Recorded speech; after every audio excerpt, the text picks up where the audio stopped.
Gundi magic. Zola nalaba gundi. Kayile yo siri mu vibe saga kuba. Gundi lwasa. No. Andi kati abayo.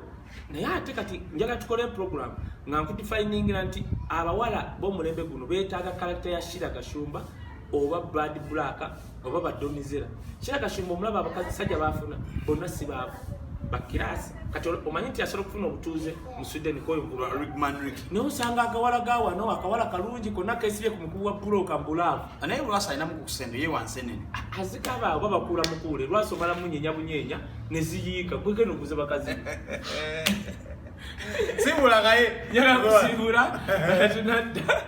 Nenga lwasa mwagala nnyo just lwakubanga tuvayo era lwasa kankigambe nze vaayo ku defending abasajja tifenata tuli bulwasa abasajja mwenna mufaanagana ani afaanana lwasa nedda sebo ero limba lufuku fiye kulina ko musuzu kati gabayo lwasa nga yeteka fiye asolo kuba lwasa mu buliri hempi kati kakula abakazi abawala basolo kuba yakuba muganda ne yes fiye ate kati fiye tomunenya kati ngomusajja aleta kanaswi katadoba karwaza kiti tu si nakata katadoba kakati na mayo obulala era lwasa akwane kwane be pudesi mimi ba repi ngajja kumunyi mwaji